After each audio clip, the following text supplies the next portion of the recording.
Good morning students. आज एक topic जो पहले पढ़ रहे थे वही है 10th क्लास का। 10th टॉपिक पढ़ रहे थे तो उसमें पहला टेंस चालू किया था प्रेजेंट इंडेफिनिट। भाई हिंदी से किस प्रकार से इंग्लिश में अपने ट्रांसलेट करेंगे वो बता दिए थे आपको कि जैसे प्रेजेंट इंडेफिनिट है तो आपका सब्जेक्ट प्लस वर्ब की first form S plus object, ठीक है, ये आपका सिंपल का है। अगर नेगेटिव करें तो उसमें do does plus not, interrogative करें तो डू डज प्लस सब्जेक्ट और फोर्थ करें तो do does plus subject plus, ठीक है, नॉट वर्ब की फर्स्ट फॉर्म। ऐसे अपने क्या है कि ट्रांसलेट कर सकते हैं। फिर क्या है कि अपने देखते हैं कि जो अपने पेपर में कैसा आएगा। पेपर में जैसे करेक्ट फॉर्म भरनी होती है अपने। अब करेक्ट फॉर्म के अंदर देखा था जैसे ऑलवेज, नेवर, सेल्डम, ये कुछ मैंने बताए थे आपको। अब उसी में थोड़ा सा आगे था कि यूनिवर्सल ट्रूथ। यूनिवर्सल ट्रूथ कौन से हैं जिसके अंदर ये आपको टेंस लगाना है। एक minute,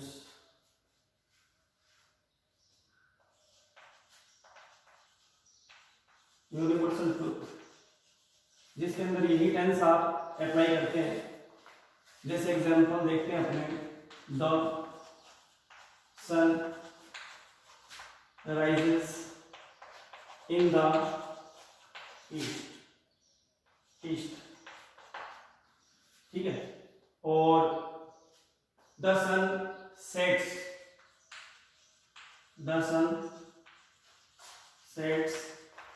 in the waste,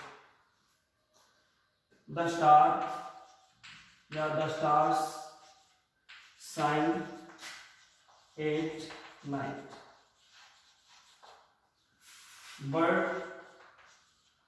birds कर देते हैं, birds fly in the sky. Universal truth जैसे ये नहीं कि अब इसमें सूर्य आपका आज तो पूरब से उगा कल कहीं और से उगा, ऐसा तो नहीं होता। ये क्या हमेशा पूरब से उगता है। The sun rises in the east, rises verb की फर्स्ट फॉर्म और उसके साथ में एस होती है। प्रेजेंट इंडेफिनिट का यूज वही कि भी जैसे जो नियमित कार्य हैं, आदतें हैं, उसके साथ में क्या यूनिवर्सल ट्रूथ है, कोई फिक्स प्रोग्राम है, उसके अंदर यूज होता है आपके। The sun sets in the west, यानी कि सूर्य आपका पश्चिम में छिपता है, तारे रात में चमकते हैं। The stars shine at night, birds fly in the sky, यानी कि जो पक्षी हैं वो आकाश में उड़ते हैं। ये सारे क्या है कि हैबिचुअल, ये हैबिचुअल कह सकते हैं आप, यूनिवर्सल कह सकते हैं, ठीक है, इनके अंदर यही प्रयोग होता है। एक सेंटेंस और देखते हैं, आवर स्कूल ओपन्स इन जुलाई, हमारा स्कूल जुलाई में खुलता है। मान लो कि अपने इस समय जून चल रहा हो, बात करते हैं तो अगर कोई पूछ ले कि तुम्हारा स्कूल कब खुलेगा या कब खुलता है, तब भी अपने इसमें प्रेजेंट का ही यूज करेंगे कि हमारा स्कूल क्या है कि, ठीक है, जुलाई में खुलेगा। आप चाहे ऐसे कहते हैं या फिर खुलता है तब भी, लेकिन इंग्लिश में आपको ऐसे बनाना पड़ेगा, ठीक है। ये थे प्रेजेंट इंडेफिनिट के कुछ बचे हुए एग्जांपल। अब अपने बात करेंगे इससे अगले टेंस की, प्रेजेंट कंटीन्यूअस की, वो देखते हैं। बच्चों प्रेजेंट कंटीन्यूअस कुछ ऐसे हिंदी के सेंटेंस आपने पढ़े होंगे जैसे कि भाई मैं खेल रहा हूं, ठीक है, मैं सो रहा हूं, मैं ये कर रहा हूं, मैं वो कर रहा हूं, ठीक है। प्रेजेंट कंटीन्यूअस टेंस, ये आपका दूसरा है। प्रेजेंट जो टेंस पढ़ते हैं अपने, उसके अंदर पहला हो गया प्रेजेंट इंडेफिनिट, ठीक है, पूरा पढ़ लिया आपने। अब दूसरा है प्रेजेंट कंटीन्यूअस। प्रेजेंट कंटीन्यूअस के अंदर देखो मोटा मोटी क्या देखना है इसके अंदर। अब देखो हिंदी पहचान, हिंदी पहचान ट्रांसलेट करने के लिए तो क्या रहेगी, आपने पढ़ा होगा रहा है, रही है, रहे हैं। ये ऐसा क्यों होता है आपने पढ़ा होगा, आपको बहुत बार पढ़ाया भी होगा, ठीक है, और उसमें लेकिन समझ में नहीं आता बच्चा क्या हो रहा है क्या नहीं हो रहा है। यानी हिंदी का एक सेंटेंस ले ऐसे कि भाई मैं खेल रहा हूं, कह दिया टीचर ने कि मैं खेल रहा हूं, इसको इंग्लिश में बोलो, कैसे करेंगे, ठीक है, अपना लिख लेते हैं, मैं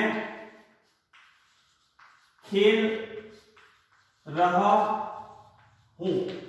अब ये आ गया इसमें मैं खेल रहा हूं। अब ये जो पीछे रहा हूं या रहा है, रही है, अगर इसमें ये कर दे कि भी गीता खेल रही है तो रही आ गया इसमें। बच्चे खेल रहे हैं, बच्चे बहुत सारे हो गए, ठीक है। राम पढ़ रहा है आ गया, तो इसके अंदर ऐसे आपका पीछे हिंदी देखेंगे, इंग्लिश में ट्रांस, इसका क्या बनेगा, आई एम प्लेइंग, इसका बनेगा आई एम प्लेइंग, मैं खेल रहा हूं, ठीक है। गीता पढ़ रही है तो गीता इज रीडिंग, ठीक है। वे खेल रहे हैं तो क्या होगा, दे आर प्लेइंग। आपको हमेशा क्या पहले सूत्र बताते हैं, बाद में सेंटेंस बनवाते हैं। मैं आपको सेंटेंस पहले बता रहा हूं, अब सूत्र लिखेंगे। सूत्र कैसे बनेगा वो देखो। थे जिसमें आई लगाए, आई के साथ एम का यूज कर रहे हैं। इससे पिछले वाले में ये तो पढ़ ही लिया, सब्जेक्ट के बाद में वर्ब आती है, तो कोई दिक्कत वाली बात ही नहीं है। आई एम तो ये थोड़ा सा नया, क्योंकि ये देख लिए पहले, ये सारे सब्जेक्ट ही है वो। इसमें एम आया, इसमें इज आ गया, आर आ गया, तो कहने का मतलब आई के साथ तो एम का यूज होगा, सिंगुलर के साथ इज का होगा, प्लूरल के साथ आर का होगा। अब पहला आपने इसमें फॉर्मूला देखते हैं अब, ठीक है। यहां लिखता हूं subject plus is are am plus verb की फोर्थ फॉर्म प्लस ऑब्जेक्ट। अब ये फोर्थ फॉर्म क्या है, कोई भी, जैसे ये प्ले है, प्ले माने खेलना, first form. Second form played, ठीक है। थर्ड फॉर्म प्लेड, और फोर्थ फॉर्म प्लेइंग, और फिफ्थ फॉर्म प्लेस। ये है प्लेस, 5 होती है। 5वीं फॉर्म का यूज करते हैं अपने किसमें, प्रेजेंट इंडेफिनिट के अंदर, फर्स्ट फॉर्म और 5वीं फॉर्म का, यानी फिफ्थ फॉर्म का। और यहां पर क्या है कि अपने को इसमें यूज कर रहे हैं चौथी फॉर्म। इससे क्या आसान रहेगा आपका, वर्ब की फर्स्ट फॉर्म प्लस आईएनजी। अब देखते हैं इसका और एक दो एग्जांपल देख लेते हैं। ये आपका इसको कहते हैं, पहला जो आपने फॉर्मूला लिखा है इसका मीन ये है कि ये आपका सिंपल सेंटेंस है, सिंपल सेंटेंस का फॉर्मूला है। एक एग्जांपल और देख लेते हैं इसका, ठीक है। इसमें देखो, जैसे राम स्कूल में, खेल वाला तो आपको बता दिया, पढ़ लिख देते हैं, पढ़ रहा है। अब पहले मैंने स्कूल की बात नहीं की थी, थोड़ा सा बस वो खेल रहा है, पढ़ रहा है, ऐसा सीधा लिखा। अब स्कूल में इसका जैसे जैसे आप बड़ा करते जाएंगे, सेंटेंस बड़ा होता जाएगा, आप आराम से बना सकते हो कुछ भी। राम इज पढ़ रहा है, स्टडी कर रहा है वो, तो स्टडी लिखो, स्टडीइंग इन द स्कूल, ठीक है। ये हो गया इसका, और आर का और एम का मैंने आपको बता दिया। अगला इसके अंदर देखते हैं अपने दूसरा, इसका जो नेगेटिव होता है, नेगेटिव कैसे लिखते हैं, कैसे बनाते हैं, ठीक है। इसी से ये आपका पहला था, फर्स्ट आपने देखा। दूसरा नेगेटिव सेंटेंस अपने देखते हैं, दोबारा से लिख लेते हैं ये सारा। दूसरा सेकंड टाइप बी, इसको लिख लेते हैं, subject plus is are am plus not plus verb की फोर्थ फॉर्म प्लस ऑब्जेक्ट। ये है आपका नेगेटिव। बच्चों ये टेंस बहुत आसान है, बस एक इंडेफिनेट में होता है दिक्कत। उसके बाद में आपने एक बार, अब देखो इसमें फॉर्मूला आपने सीख लिया तो कोई दिक्कत ही नहीं। आपने यहां इसके बाद में नोट लगा दो बस, और क्या करना है। आपने इससे पहले सेंटेंस देखा कि भाई मैं खेल रहा हूं, आप ये कर दो, मैं नहीं खेल रहा। मैं बाग में नहीं खेल रहा हूं, मैं बाग में नहीं खेल रहा, तो I am not playing in the garden. मैं बाग में नहीं खेल रहा हूं, अब ये रहा हूं जो है ना, इसको ध्यान में रखना है। अगर ऐसा रहा हूं आ रहा है, उसको इंग्लिश में ट्रांसलेट करने के लिए प्रेजेंट कंटिन्यूअस में रहा होगा, उस सूत्र का ध्यान रखो। और नहीं कर रहा ऐसा काम तो नोट लगा दो, हेल्पिंग वर्ब के बाद में नोट लग जाएगा, ठीक है। I am not playing in the garden, इसमें ये ध्यान में रखा करो, पहले वो है जो काम को करने वाला पहले आता है, उसके बाद में हेल्पिंग वर्ब, फिर आपका नॉट, उसके बाद में मेन वर्ब, ठीक है। ये मेन वर्ब है playing, play plus ING, playing in the garden, ये है आपका दूसरा। इसके बाद में देखते हैं अपने तीसरा कौन सा था बच्चों? हाँ, इंटरोगेटिव। इंटरोगेटिव सेंटेंस देखते हैं। सी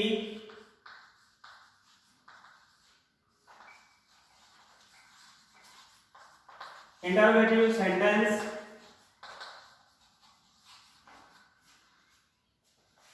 प्रश्नवाचक क्या करेंगे?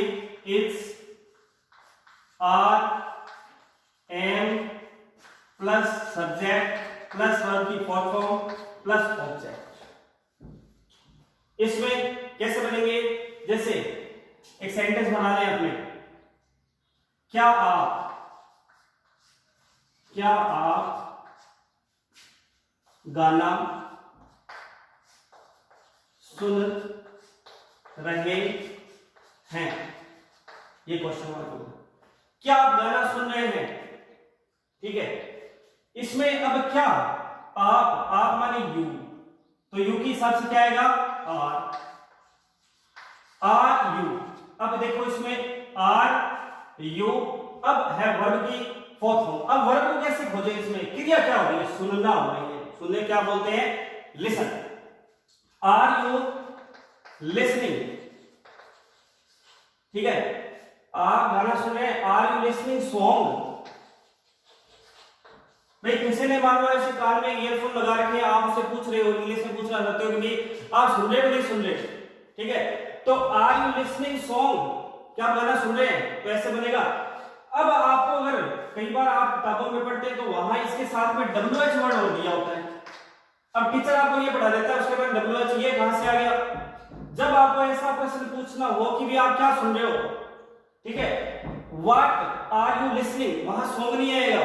सॉन्ग तो आपको आंसर देगा देने वाला, आपसे ये पूछेगा कि what are you listening.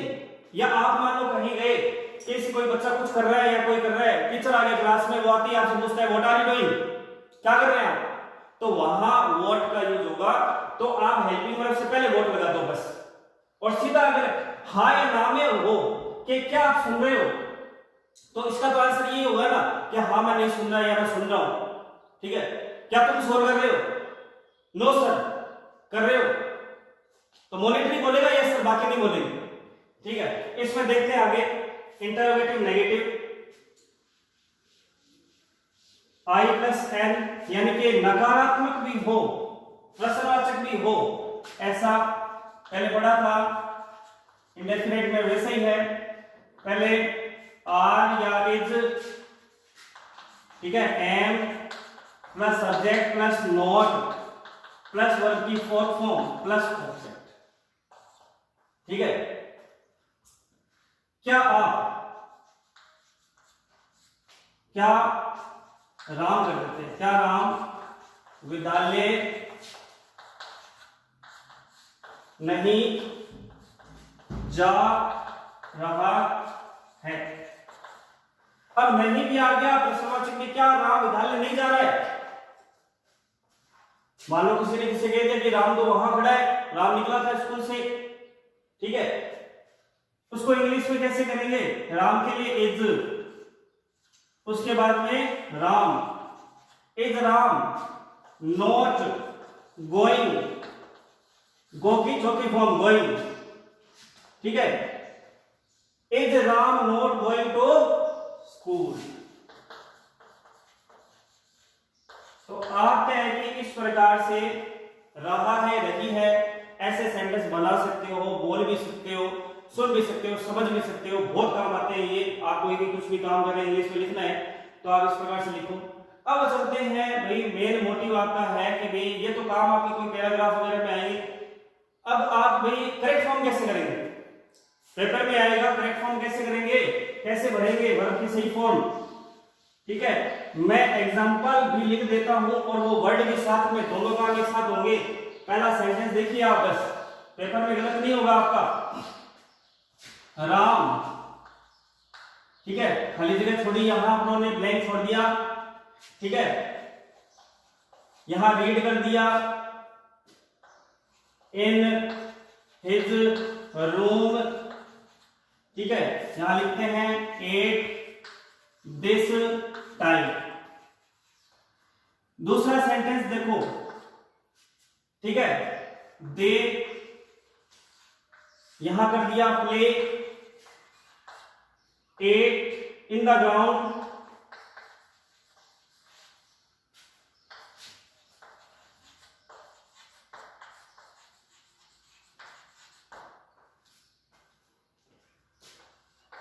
In the ground at present. ठीक है, players prepare for match in this days. देखते बच्चों तीन सेंटेंस। अब देखो, Ram blank read in his room at this time, यानी कि अब बढ़ेंगे यहां राम के साथ, ये ध्यान रखना भी हेल्पिंग और इसको देखना eight this time. Eight this time को देखा तो आपको ये प्रेजेंट कंटिन्यूअस पढ़ना है। इसके अंदर राम के साथ आएगा इज रीडिंग, इज रीडिंग आएगा। आप उस सूत्र को ध्यान में कर लेना, यहां से फुल स्टॉप है तो सिंपल है, तीनों मैंने सिंपल डाले हैं, तो क्वेश्चन वाले नहीं है ना, नोट नहीं है ना। नोट अगर आता तो वर्ब के साथ में आता, वो भी बता देंगे। ठीक है, अगर नोट वाला करना है तो नोट इसके साथ बता देते हैं आप। अगर नोट यहां आ जाता है ऐसे तो कैसे भरेंगे, दे। ठीक है, और आपको पहचानना है 8% से। अगर 8% आ गया तो फिर ध्यान रखना, they are not playing, they are not playing in the ground 8%, यानी इस समय वो ग्राउंड में नहीं खेल रहे। किसी ने शिकायत कर दी बच्चे तो ग्राउंड में खेल रहे हैं, तो टीचर कहता है पूरा विश्वास है they are not playing in the ground 8%, इस समय नहीं खेल रहे वो। प्लेयर, ठीक है, प्लेयर्स कर देते हैं, players prepare for match in these days, यानी मैच की तैयारी कर रहे हैं वो जो खिलाड़ी हैं, मैच की तैयारी कर रहे हैं इन दिनों। इन दिनों तो यहां प्लेयर्स के साथ आर लगा दो, प्रिपेयरिंग कर दो। ये मैंने बहुत ही सोच के यहां लिखा। देखो बच्चों, यहां जब प्रिपेयर आ जाए तो पीछे अगर ई के साथ में आईएनजी जोड़ना पड़े आपको तो ई हट जाएगा यहां से, ऐसे करो आप। ई साथ में नहीं आएगा, उसके ई को हटाकर लिखना है, ई के साथ ही आईएनजी जोड़ दिया तो वो आपका गलत हो जाएगा। ठीक है, 8% एट दिस टाइम, और कुछ ऐसे वर्ड और बता देता हूं, एट दिस मोमेंट। ठीक है, at this moment still, eight this time 8%, eight this time हो गया, इन दिस डेज। बस ठीक है, ये कुछ एक वर्ड है, इनका ध्यान में रखना। इन वर्ड को देखकर आप करेक्ट फॉर्म कर सकते हैं इस टेंस से, और इनको ध्यान से पढ़ना। और बच्चों इनकी पीडीएफ आपको उपलब्ध करवा दी जाएगी। Thank you.